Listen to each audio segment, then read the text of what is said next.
Assalamu alaikum students, my name is Mohammad Zuhaib and I am your computer science teacher for grade 12. Students आज हम second year की book start करने जा रहे हैं और फर्स्ट टॉपिक आज हम पढ़ेंगे जिसमें डेटा, इंफॉर्मेशन एंड उसके ऑपरेशंस हैं। आइए चलते हैं, अपना टॉपिक स्टार्ट करते हैं। चैप्टर 1 स्टार्ट करने से पहले मैं आपको बताता चलूँ कि ये जो सेकेंड ईयर की बुक है इसको 2 पोर्शंस में डिवाइड किया गया है। पहला पोर्शन फर्स्ट 7 चैप्टर्स पे है जो कि डेटाबेस पे, और दूसरा पोर्शन 8 to 14 चैप्टर्स हैं जो कि सी लैंग्वेज मतलब प्रोग्रामिंग पर हैं। तो आज हम फर्स्ट चैप्टर स्टार्ट कर रहे हैं, यानी कि डेटाबेस को स्टार्ट करने जा रहे हैं। और डेटाबेस को स्टार्ट करने से पहले हमें डेटा बेसिक्स का कुछ आइडिया होना चाहिए, और डेटा बेसिक्स के अकॉर्डिंग हम लोग डेटा के साथ इंफॉर्मेशन को और डेटा प्रोसेसिंग और उसकी कुछ एक्टिविटीज़ को डिस्कस करेंगे। तो सबसे पहले हम डिस्कस करते हैं कि ये डेटा क्या चीज़ है। Students, data basically raw facts and figures को कहते हैं जो कि किसी भी ऑब्जेक्ट के मुतल्लिक इकट्ठा किया जाता है। Data is a collection of raw facts and figures about an objects. Student, ये जो ऑब्जेक्ट है जिसके मुतल्लिक डेटा इकट्ठा किया जाता है, ये कोई पर्सन भी हो सकता है, ये कोई इवेंट भी हो सकता है, और ये कोई भी चीज़ हो सकती है। ऑब्जेक्ट के अकॉर्डिंगली डेटा जो है या जिसके मुतल्लिक हम डेटा इकट्ठा कर रहे हैं। स्टूडेंट्स, मैं आपको बताता चलूं कि डेटा बेसिकली रॉ फॉर्म में होता है, और ये जो रॉ फॉर्म है ये अनप्रोसेस्ड और मीनिंगलेस फॉर्म है। चूंकि ये डेटा इनपुट के तौर पे हम कंप्यूटर को प्रोवाइड करते हैं ताकि कंप्यूटर इस डेटा को प्रोसेस करने के बाद इंफॉर्मेशन में कन्वर्ट कर सके। तो डेटा बेसिकली अनऑर्गेनाइज्ड फॉर्म में है, डेटा मीनिंगलेस है, और डेटा अनप्रोसेस्ड फॉर्म में है। तो इस डेटा को एज ए इनपुट कंप्यूटर को दिया जाता है ताकि कंप्यूटर इसको प्रोसेस करने के बाद इंफॉर्मेशन में कन्वर्ट कर सके। स्टूडेंट्स, ये जो डेटा है ये किसी भी ऑर्गेनाइजेशन के लिए बहुत इंपॉर्टेंट एसेट हो सकता है, क्योंकि बहुत सारी कंपनीज इसी डेटा की बेस पर डिसीजंस करती हैं ताकि फ्यूचर में वो कोई प्लान बना सकें कि किस तरह से हमने अपनी कंपनी की ग्रोथ को ऊपर लेके जाना है। तो it is very useful for generate graphs, reports and statistics. तो ये जो डेटा है, इस डेटा को कंप्यूटर सिस्टम में एज ए इनपुट एंटर किया जाता है, और जब एज ए इनपुट एंटर किया जाता है तो सीपीयू इस डेटा को प्रोसेस करके इंफॉर्मेशन में कन्वर्ट करता है। तो अब हम चलते हैं कि ये इंफॉर्मेशन क्या चीज़ है।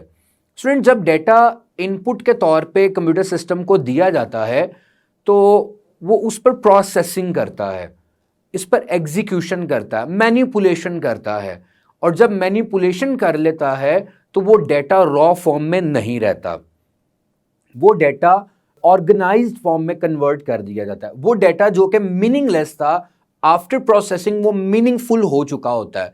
तो हर वो डेटा जो कि प्रोसेस हो चुका है उसे हम इंफॉर्मेशन का नाम देते हैं। तो इसकी डेफिनेशन बेसिकली इस तरह से की जाती है कि data after processing is called information.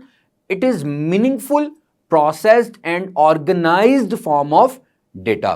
Student, जो डेटा इनपुट के तौर पे दिया जाता है उस डेटा पर आफ्टर प्रोसेसिंग हम आउटपुट जो है वो गेन करते हैं, इसलिए इस इंफॉर्मेशन को आउटपुट और रिजल्ट का नाम भी दिया जाता है।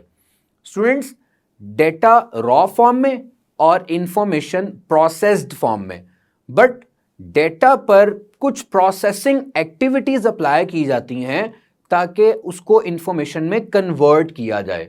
तो वो प्रोसेसिंग एक्टिविटीज को पढ़ने से पहले हम डेटा प्रोसेसिंग पढ़ेंगे कि डेटा प्रोसेसिंग क्या चीज है और डेटा प्रोसेसिंग की एक्टिविटीज कौन कौन सी हैं।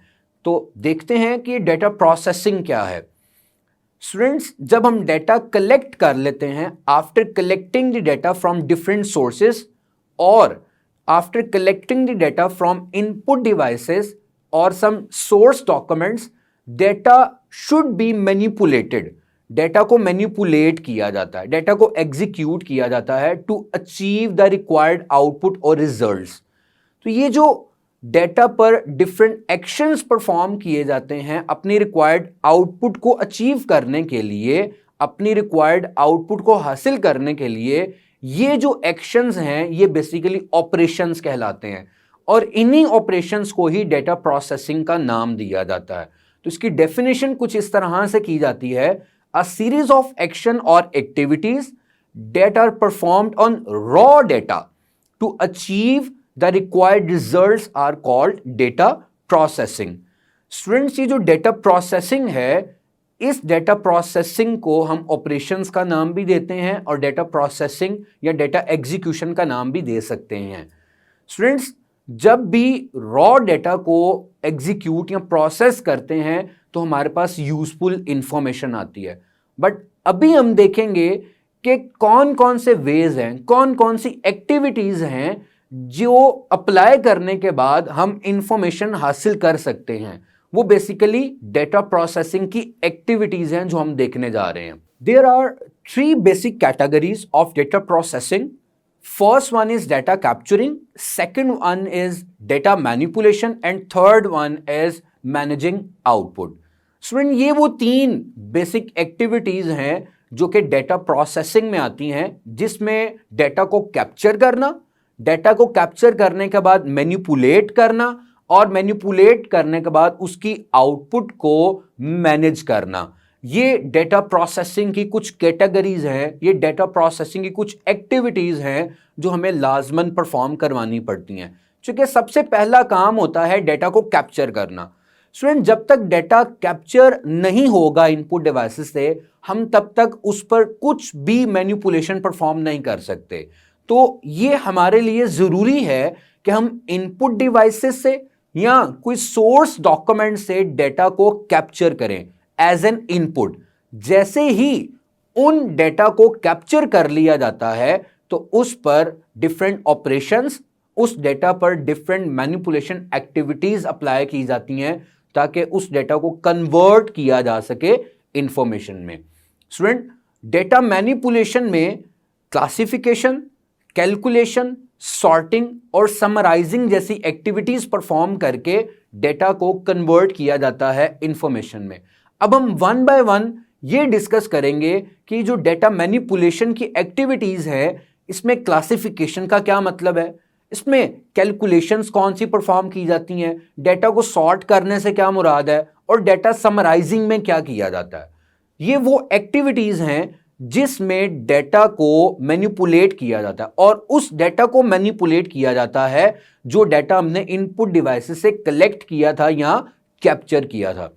तो फर्स्ट एक्टिविटी जो हम डेटा प्रोसेसिंग में करते हैं वो है classifying the data. Student, data को क्लासिफाई करने का मतलब है डेटा को डिफरेंट ग्रुप्स और क्लासेस में डिवाइड करना। जब भी डेटा को डिफरेंट ग्रुप्स और क्लासेस में डिवाइड किया जाता है, इट्स मीन डेटा पर क्लासिफिकेशन की एक्टिविटी अप्लाई हुई है। फॉर एग्जाम्पल, मैं अगर आपके साथ एक एग्जाम्पल शेयर करूं कि एक स्कूल में अगर 100 स्टूडेंट्स हैं और उन स्टूडेंट्स को अगर मैं क्लास वाइज डिवाइड कर दूं, 9th क्लास के स्टूडेंट सेपरेट कर दूं, 10th क्लास के स्टूडेंट की एक अलग क्लास बना दूं, फर्स्ट ईयर और सेकेंड ईयर की अलग क्लासेस बना दूं, तो मैंने क्या किया, मैंने कंप्लीट डेटा को डिवाइड कर दिया ग्रुप्स में। मैंने कंप्लीट डेटा की क्लासेस बना दी और मैंने उन क्लासेस को एक खास नाम भी दे दिया जो कि क्लासिफिकेशन कहलाता है। और डेटा पर जब भी क्लासिफिकेशन की एक्टिविटी अप्लाई की जाती है तो इट्स मीन हमारे पास कोई यूजफुल इंफॉर्मेशन या यूजफुल रिजल्ट्स जो हैं वो आते हैं। स्टूडेंट, क्लासिफिकेशन के बाद जो एक्टिविटी परफॉर्म की जाती है डेटा पर वो है कैलकुलेशंस। स्टूडेंट, डेटा पर कैलकुलेशन को परफॉर्म करने का मतलब है कि डेटा को कैलकुलेट करना और डेटा को कैलकुलेट करने के बाद रिक्वायर्ड आउटपुट या रिजल्ट्स गेन करना। अब ये जो ऑपरेशंस हैं, इन ऑपरेशंस में अरिथमेटिक ऑपरेशंस जो हैं वो यूज होते हैं, जैसा कि डेटा को ऐड करना, सब्ट्रैक्ट करना, मल्टीप्लाई करना और डिवाइड करना। ये वो कैलकुलेशंस हैं जो कि डेटा पर अप्लाई करने के बाद डेटा को मैनिपुलेट किया जाता है ताकि रिक्वायर्ड आउटपुट एंड रिजल्ट्स हासिल किए जा सके।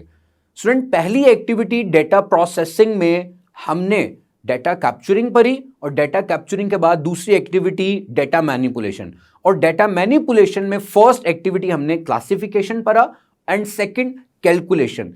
क्लासिफिकेशन और कैलकुलेशन में डेटा को एग्जीक्यूट किया जाता है ताकि आउटपुट या इंफॉर्मेशन हासिल की जाए। स्टूडेंट जो थर्ड एक्टिविटी है वो थर्ड एक्टिविटी है डेटा को सॉर्ट करने की। स्टूडेंट सॉर्ट करने का मतलब होता है डेटा को अरेंज करना, डेटा को तरतीब देना।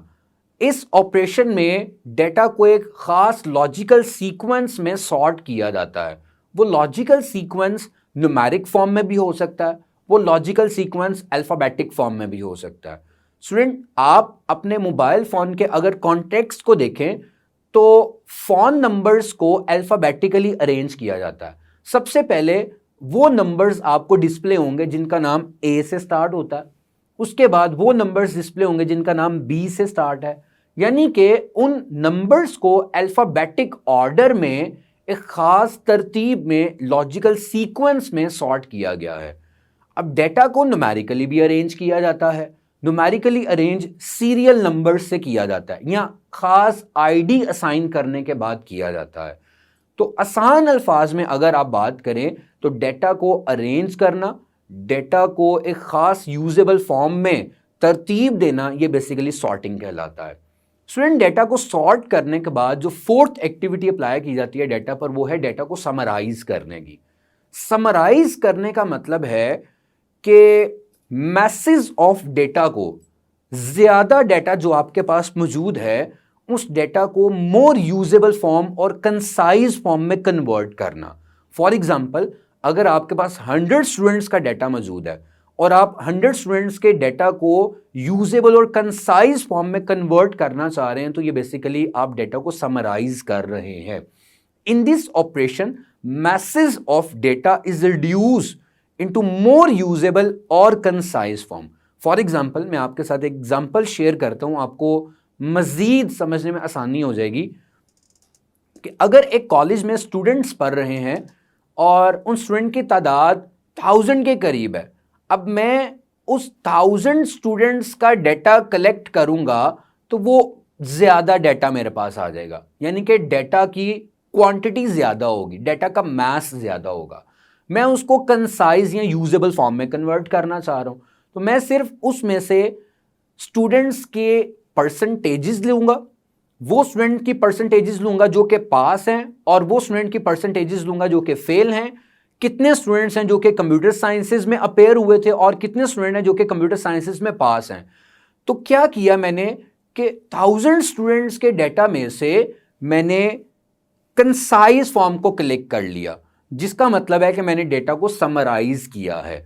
स्टूडेंट मैं रिपीट कर रहा हूं कि डेटा मैनिपुलेशन में डेटा को क्लासिफाई करना, डेटा पर कैलकुलेशंस परफॉर्म कराना, डेटा को सॉर्ट करना और डेटा को समराइज करने जैसी एक्टिविटीज परफॉर्म की जाती हैं ताकि डेटा को मोर यूजेबल, कंसाइज और ज्यादा अच्छे तरीके से आउटपुट में कन्वर्ट किया जा सके या इंफॉर्मेशन में कन्वर्ट किया जा सके।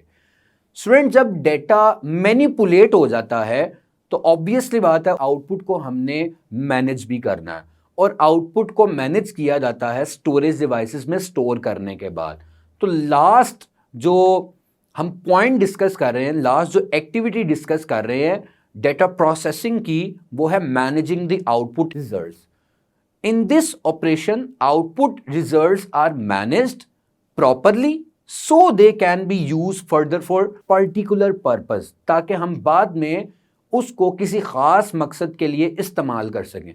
स्टूडेंट आउटपुट को मैनेज करने के लिए हमें डेटा को स्टोर कराना पड़ता है और स्टोर कराने के बाद स्टोर हुए हुए डेटा को रिट्रीव भी करवाना पड़ता है। तो एक एक्टिविटी इस पॉइंट में जो हम पढ़ेंगे वो है स्टोरिंग एंड रिट्रीवल और दूसरी एक्टिविटी है communication and reproduction of the data. तो सबसे पहले देखते हैं कि स्टोरिंग एंड रिट्रीवल एक्टिविटी में क्या होता है। स्टोरिंग या स्टोरेज का मतलब है कि डेटा को सेकेंडरी डिवाइसेस में स्टोर कराना। जब डेटा को सेकेंडरी डिवाइसेस में स्टोर करा दिया जाता है तो उस डेटा को फर्दर या इन फ्यूचर यूज करने के लिए हमें एक्सेस या फेच या रिट्रीव भी करना पड़ता है। तो डेटा को सेकेंडरी डिवाइसेस पे स्टोर कराने की जो एक्टिविटी है वो स्टोरेज कहलाती है, और उस डेटा को एक्सेस या फेच करने की जो एक्टिविटी है स्टोरेज डिवाइसेस से वो बेसिकली रिट्रीवल एक्टिविटी कहलाती है। अगर प्रॉपर डेफिनेशन इसकी देखें तो in this operation output are stored on secondary storage devices for future use. This activity known as storage activity, and if the data is accessed or fetched from the storage devices, this activity is known as retrieval activity. Student, data को store and retrieve कराने के बाद data को communicate करवाने की जरूरत भी पड़ती है, एवं डेटा को रिप्रोड्यूस करने की जरूरत भी पड़ती है। तो मैनेजिंग द आउटपुट में हम एक और पॉइंट देखेंगे जिसमें कम्युनिकेशन एंड रिप्रोडक्शन को डिस्कस किया गया है। स्टूडेंट, वो डेटा जो एक जगह से दूसरी जगह पर ट्रांसफर किया जा रहा है वो कम्युनिकेशन कहलाता है। ट्रांसफरिंग ऑफ डेटा और output results from one location to another location for further processing is called communication process. और उसी इंफॉर्मेशन की जो कि मैं कम्युनिकेट कर रहा हूं, जो मैं स्टोर करवा रहा हूं, जो मैं डेटा रिट्रीव कर रहा हूं, जो इंफॉर्मेशन मैं रिट्रीव कर रहा हूं, अगर मैं उसकी मल्टीपल या डुप्लीकेट कॉपीज जनरेट करूंगा तो वो बेसिकली रिप्रोडक्शन कहलाएगा। So the process of making duplicate और मल्टीपल कॉपीज ऑफ डेटा और output is referred to as reproduction. Students, ये activities managing the output and results में डिस्कस की जाती हैं। ये एक्टिविटीज मैनेजिंग द आउटपुट में परफॉर्म की जाती हैं। स्टूडेंट, यहां तक था हमारा आज का टॉपिक। मैं एक दफा इसको रिव्यू करने लगा हूं। सबसे पहले हम लोगों ने डेटा को पढ़ा, data raw facts and figures थे, और डेटा के बाद इंफॉर्मेशन को पढ़ा। इंफॉर्मेशन उसी डेटा को प्रोसेस करने के बाद हासिल की जाती है, यानी कि processed form of data is called information. Processed form of data is called information. Student, वो जो डेटा है उसको प्रोसेस करने के लिए हमें उस पर कुछ मैनिपुलेशन या डेटा प्रोसेसिंग एक्टिविटीज अप्लाई करनी पड़ती हैं, जिसमें हमने 3 एक्टिविटीज को डिस्कस किया। डेटा मैनिपुलेशन में डेटा को क्लासिफाई करके, डेटा को सॉर्ट करके, डेटा पर कैलकुलेशंस अप्लाई करके, और डेटा पर डिफरेंट समराइजिंग एक्टिविटीज अप्लाई करके डेटा को मैनिपुलेट किया जाता है।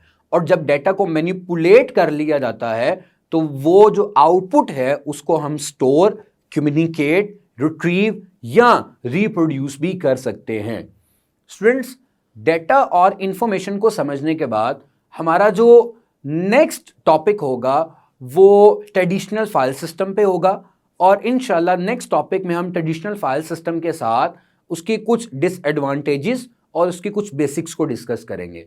ये जो टॉपिक है communication and reproduction, retrieval and storage activity, data manipulations activity, data और इंफॉर्मेशन, ये पेपर में शॉर्ट क्वेश्चन के पॉइंट ऑफ व्यू से पूछी जाती हैं।